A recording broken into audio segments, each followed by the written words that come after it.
Hey YouTube, as promised, I'm doing this video over how do you make individual or how do you find out your individual impact amongst a team. And so I kind of broke it down into, I guess, three major ways, which are to reflect on yourself, know your expected role, and get to know the same for those support staff members around you. And this is not something that's going to happen overnight. It's definitely something that happens through a lot of conversations and observations. But again, when we go back to like your individual impact, I broke it down into two ways, static and dynamic. And these terms I remember from my language arts class. We now call it ELA, showing my age. But we talked about this when we were talking about characters. A static character was somebody who stayed the same. They were pretty much one note. It just had one purpose. Dynamic characters were those that started somewhere and they grew and this, that, and the third. So like I said, when I'm thinking about individual impact and we talk about static, these are the things that are written in your job description that remain the same no matter who takes the role. So say if I was the school counselor and then tomorrow I quit my job and Sally takes on the role of school counselor, those job roles or descriptions are still the same.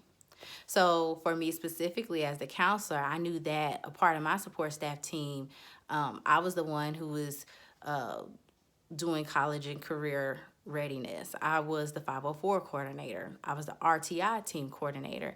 And I was going to be the one going into the classrooms doing counseling lessons.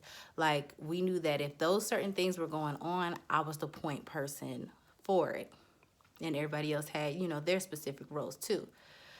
But when we talk about dynamic, these are your personal qualities, beliefs, values that you bring to your role with you. So some of the things that I would kind of classify as dynamic for me is that I always say that children should have fun and feel safe at school.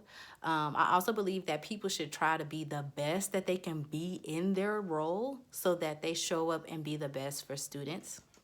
I'm the type of person, or the type of employee really, that I like to focus down on things and work hard until something is done. I cannot take breaks because then I turn into a squirrel and I done forgot what I was working on. So I have to kind of get it done all together.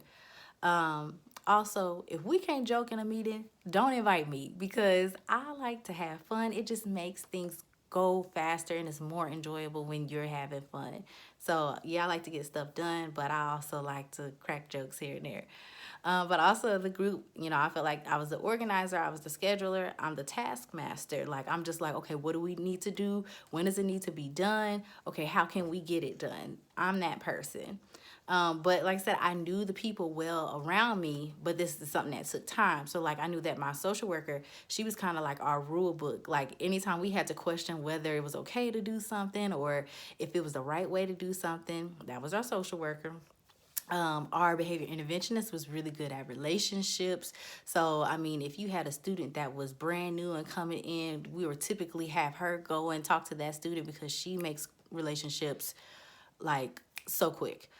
Our family liaison, he was the creativity. So, I mean, if you have an idea and you thought it was so outlandish, like he would be the one to like bring it to life. Like he's like, oh no, we're gonna make this happen. And our principal was our caretaker and making sure that everybody had what they needed in order to be successful at their role.